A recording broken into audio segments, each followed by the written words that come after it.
전능하사 천지를 만드신 하나님 아버지를 내가 믿사오며 그 외아들 우리 주 예수 그리스도를 믿사오니 이는 성령으로 잉태하사 동정녀 마리아에게 나시고 본디오 빌라도에게 고난을 받으사 십자가에 못 박혀 죽으시고 장사한 지 사흘 만에 죽은 자 가운데서 다시 살아나시며 하늘에 오르사 전능하신 하나님 우편에 앉아 계시다가 저리로서 산자와 죽은 자를 심판하러 오시리라. 성령을 믿사오며 거룩한 공예와 성도가 서로 교통하는 것과 죄를 사하여 주시는 것과 몸이 다시 사는 것과 영원히 사는 것을 믿사옵나이다. 아멘. 찬송가 305장입니다.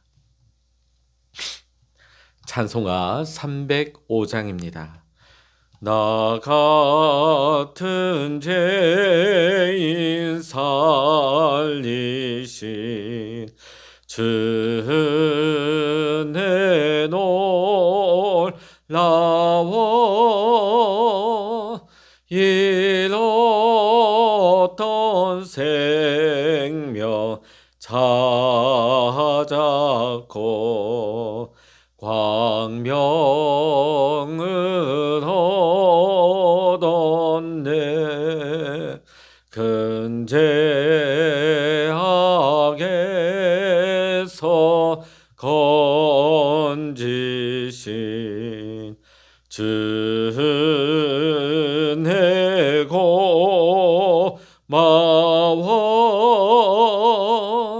나 처음 믿은 그 시간 귀하고 귀하다. 이제껏 내가 산 것도 주님의 은혜라. 또 나를 장차 본향에 인도해 주시리. 거기서 우리 영원히 주님의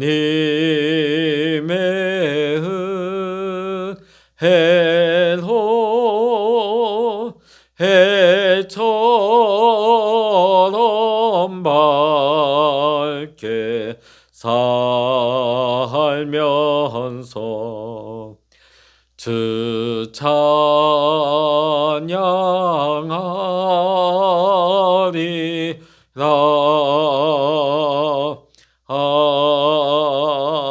아멘. 이 시간 누리게 주시는 하나님의 말씀, 구약 성서 시편 113편입니다. 시편 113편 1절로부터 9절까지 우리 함께 읽도록 하십니다. 할렐루야. 여호와의 종들아 찬양하라. 여호와의 이름을 찬양하라. 이제부터 영원까지 여호와의 이름을 찬송할지로다. 해 돋는 데에서부터 해 지는 데까지 여호와의 이름이 찬양을 받으시리로다. 여호와는 모든 나라보다 높으시며 그의 영광은 하늘보다 높으시도다. 여호와 우리 하나님과 같은 이가 누구리요? 높은 곳에 앉으셨도다. 스스로 낮추사 천지를 살피시고 가난한 자를 먼지 더미에서 일으키시며 궁핍한 자를 거름 더미에서 들어세워 지도자들 곧 그의 백성의 지도자들과 함께 세우시며 또 임신하지 못하던 여자를 집에 살게 하사 자녀들을 즐겁게 하는 어머니가 되게 하시는도다. 할렐루야. 아멘. 할렐루야. 오늘도 함께 기도하시는 우리 사랑하는 모든 믿음의 성도님들에게 오늘도 하나님의 크신 은혜와 평강의 축복이 함께 하시기를 주의 이름으로 간절히 축원합니다. 오늘 시편의 저자인 다윗은 오늘 113편에서 하나님의 은혜에 대해서 놀라운 은혜의 고백을 하고 있습니다. 오늘 고백되어지는 하나님은 가난한 자의 하나님, 소외되고 버림받은 자를 위하시는 하나님이라는 고백을 하고 있습니다. 가난한 사람을 티끌에서 일으키시고 궁핍한 사람을 거름더미에 들어 올리셔서 귀한 이들과 한자리에 앉게 하시고 아이를 낳지 못하는 여인이 집에서 떳떳하게 살며 많은 아이들 거느리고 즐거워하는 어머니가 되게 하신다는 것입니다. 오늘 우리가 믿고 의지하는 하나님은 바로 이런 은혜의 하나님이 되십니다. 가난이 좋은 사람은 아무도 없습니다. 가난하게 사는 그 삶 자체도 힘들겠지만 아마도 그 마음 자체가 더 힘들 것입니다. 늘 주변 사람들에 대하여서 열등의식, 창피하다는 생각, 또 믿는 사람들 가운데는 부자는 하나님이 사랑해 주시고 하나님을 복을 주셨지만 가난한 것은 하나님이 나를 버리셨다. 그렇게 받아들이는 경우도 있습니다. 그런데 오늘 시편 113편을 보면 하나님은 가난하고 궁핍하고 아이 낳지 못하는 여인을 돌보시기 위하여 스스로를 낮추셨다고 말씀하고 있습니다. 자, 우리 6절의 말씀 한번 읽어보실까요? 113편 6절입니다. 스스로 낮추사 천지를 살피시고. 오늘 다윗은 2절부터 5절까지는 하나님의 높으심을 먼저 고백하고 있습니다. 지금부터 영원까지 해 뜨는 데서부터 해 지는 데까지 찬양 받으실 분이 하나님이시다. 하나님의 영광은 하늘보다도 높아서 주 우리 하나님과 같으니까 어디에 있으랴, 이렇게 노래하고 있습니다. 그런데 그 하나님께서 가난하고 궁핍하고 죄인 취급당하는 이를 위하여 스스로를 낮추셨다 하는 것이 너무나 놀라운 일입니다. 하나님은 그저 가난한 사람을 사랑하라고 말씀만 하지 않으셨습니다. 친히 가난하게 되셨습니다. 하나님의 아들 예수 그리스도께서 이 땅에 오실 때에 가장 낮은 곳, 냄새나는 마구간에, 그것도 말 밥통 위에서 태어나셨습니다. 예수님이 태어나시고 예수님이 자라나신 그 고향이 어디입니까? 나사렛이죠. 나다니엘이 예수님께서 나사렛 출신임을 알고 요한복음 1장 46절에 보면 이렇게 말을 하고 있습니다. 나사렛에서 무슨 선한 것이 날 수 있느냐? 사람들이 멸시하고 사람들이 무시하는 지역이었습니다. 자, 예수님께서는 가장 비천한 가운데 가장 낮은 곳에서 가장 사람들의 멸시받는 그런 환경에서 태어나셨고 자라나셨습니다. 그러다 보니까 복음서를 읽어보면 등장인물들이 별 볼 일 없을수록 예수님 곁에 있는 것을 편안해야 합니다. 또 예수님 곁에서 은혜를 받고 기적을 체험하는 사람들이 세상에서 소외받고 가난한 자, 헐벗은 자가 많습니다.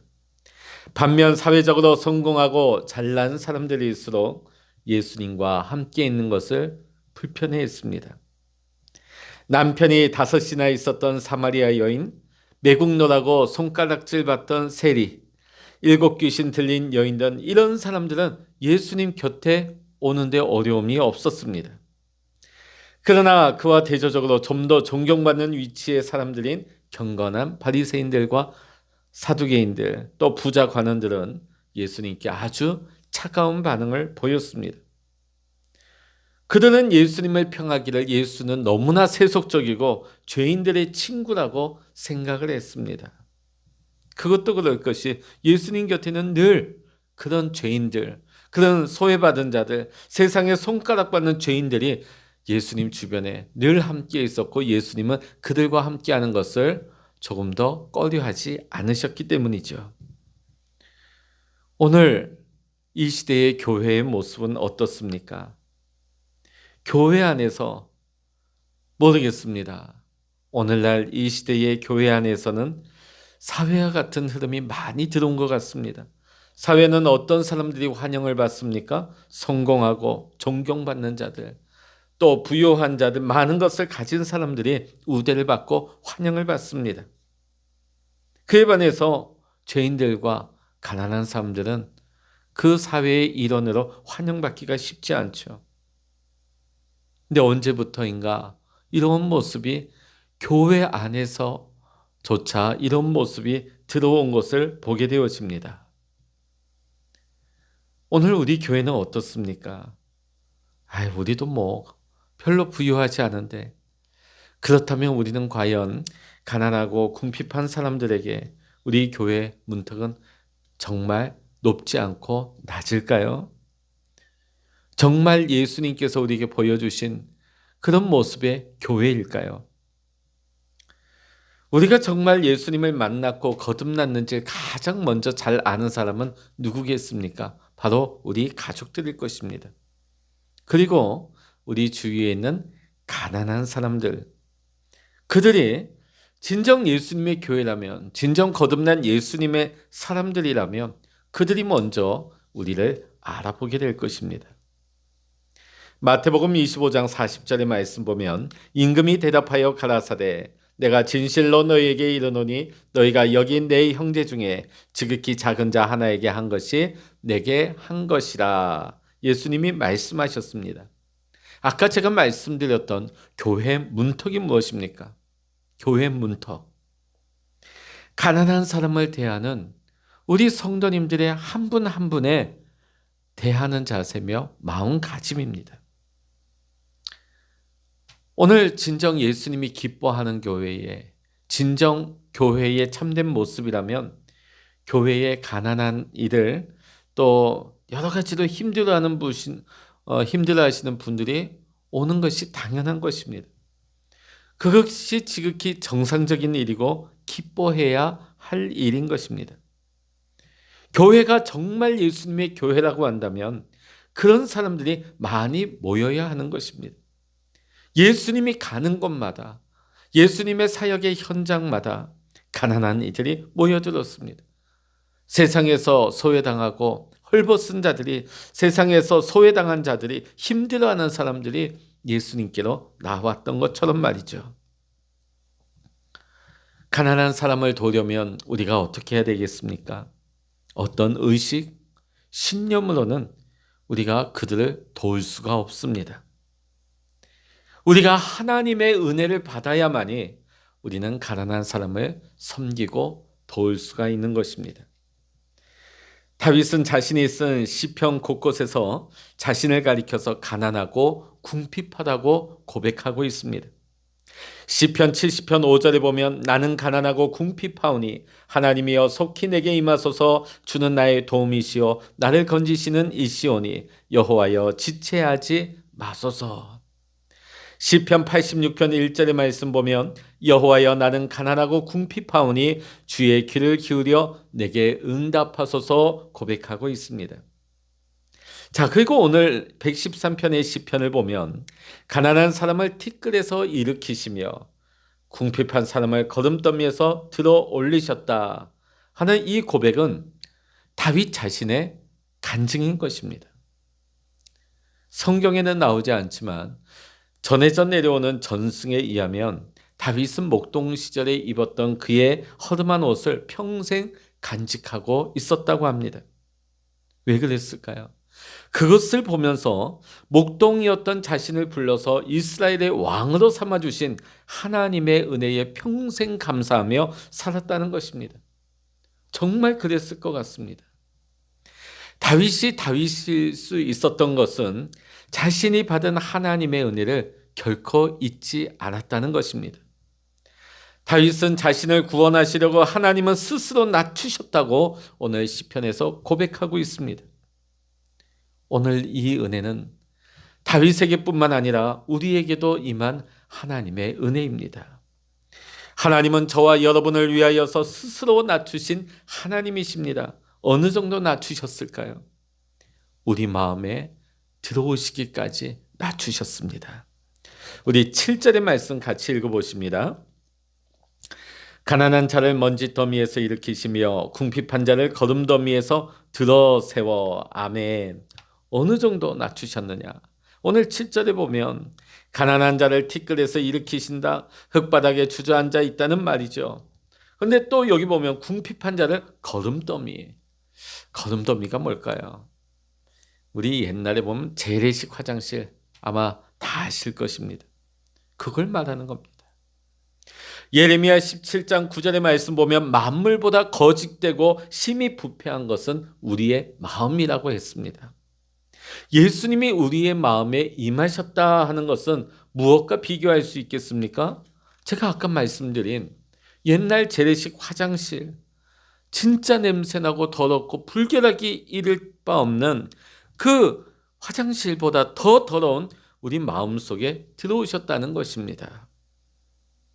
자신을 낮추시지 아니하면 어떻게 이렇게 더러운 우리 마음속에 예수님 올 수 있으시겠습니까?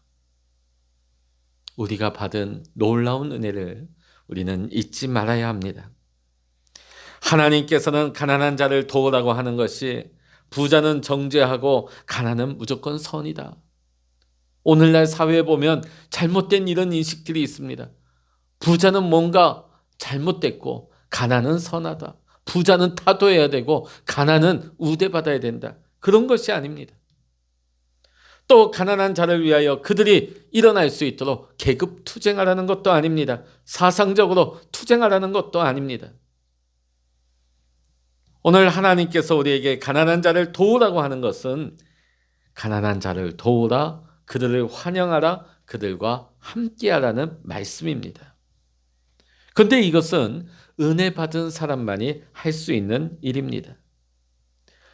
우리 마음에 임하신 주님을 우리가 알게 되면, 그 주님을 우리가 깨닫게 되어지면 가난한 사람에 대한 우리의 마음이 달라지게 되는 것입니다.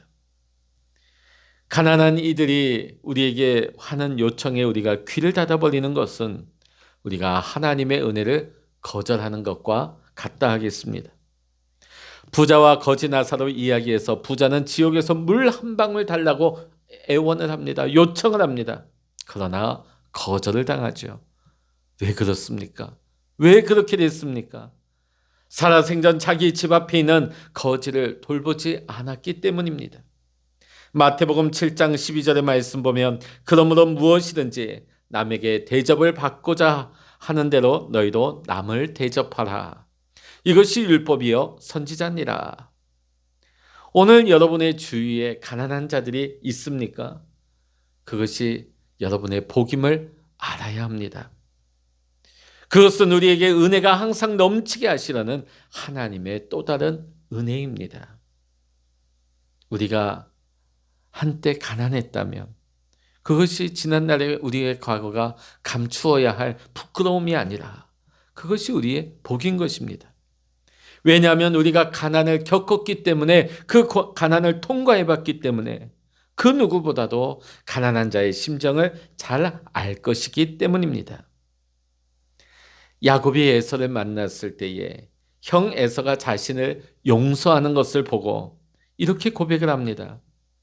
내가 형님의 얼굴을 배운즉 하나님의 얼굴을 본 것 같사오며 형님도 나를 기뻐하심이니이다. 창세기 33장 10절의 말씀입니다. 사랑하는 성도 여러분, 우리도 이렇게 살아야 합니다. 우리도 은혜 받았으니 은혜를 흘려보내야 됩니다. 은혜를 베풀 줄 알아야 됩니다.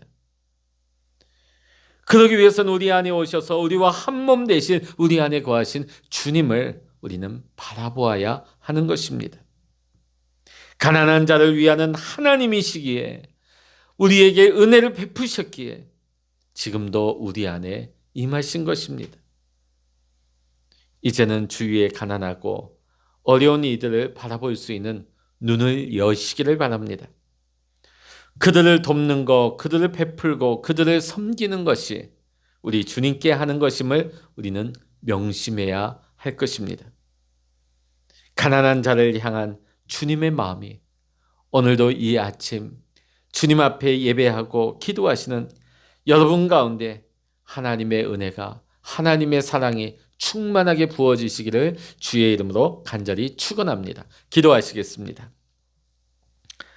할렐루야. 하나님 아버지, 우리를 살리시기 위해 하나님 아버지여 더럽고 냄새나는 우리의 심령에 주님 임하시기 위하여 스스로를 낮추신 하나님, 우리는 이 엄청난 은혜를 받았습니다. 하나님의 한량 없으신 사랑을 우리는 받았습니다. 하나님, 우리도 우리 주위의 연약한 자들, 가난한 자들, 궁핍한 자들, 소외당한 자들, 하나님 받은 은혜 나누게 하시고 섬기게 하시고 사랑하게 하여 주시옵소서. 하나님, 우리가 과거의 어려움을 겪었다면, 우리가 가난과 궁핍과 소외함을 겪었다면 오히려 그러한 자들을 더 돌아볼 수 있는 하나님 그런 마음을 가지게 하시고, 무엇보다도 하나님께서 우리에게 베푸신 그 은혜와 사랑을 우리가 잊지 아니하고 그 은혜가 우리로부터 흘러나갈 수 있도록 주여 축복하여 주시옵소서. 하나님, 야곱이 그 자신을 용서한 에서의 얼굴을 볼 때 하나님의 얼굴을 본 것 같다고 고백한 것처럼, 오늘도 우리 믿음의 성도님들이 가는 곳마다 세상 사람들이 우리 모두의 성도님들의 얼굴을 볼 때 내가 하나님을 만난 것 같다고, 내가 하나님의 사랑을 체험했다고, 내가 하나님의 은혜를 경험했다고 고백할 수 있는 우리 모든 믿음의 성도님들의 삶의 현장이 되게 하여 주시옵소서.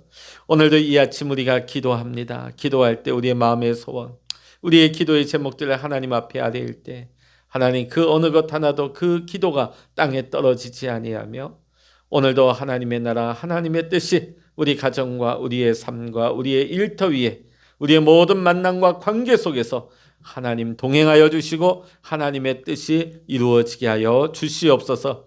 모든 감사와 영광을 우리 주님께 올려드리며 우리 주 예수 그리스도의 이름으로 간절히 기도하옵나이다. 아멘. 찬양하라 내 영혼아, 찬양하라 내 영혼아, 내 속에 있는 것들아 다 찬양하라. 기도하라 내 영혼아, 기도하라 내 영혼아, 내 속에 있는 것들아 다 기도하라. 주여 일창을 합심하여 기도하십니다. 주여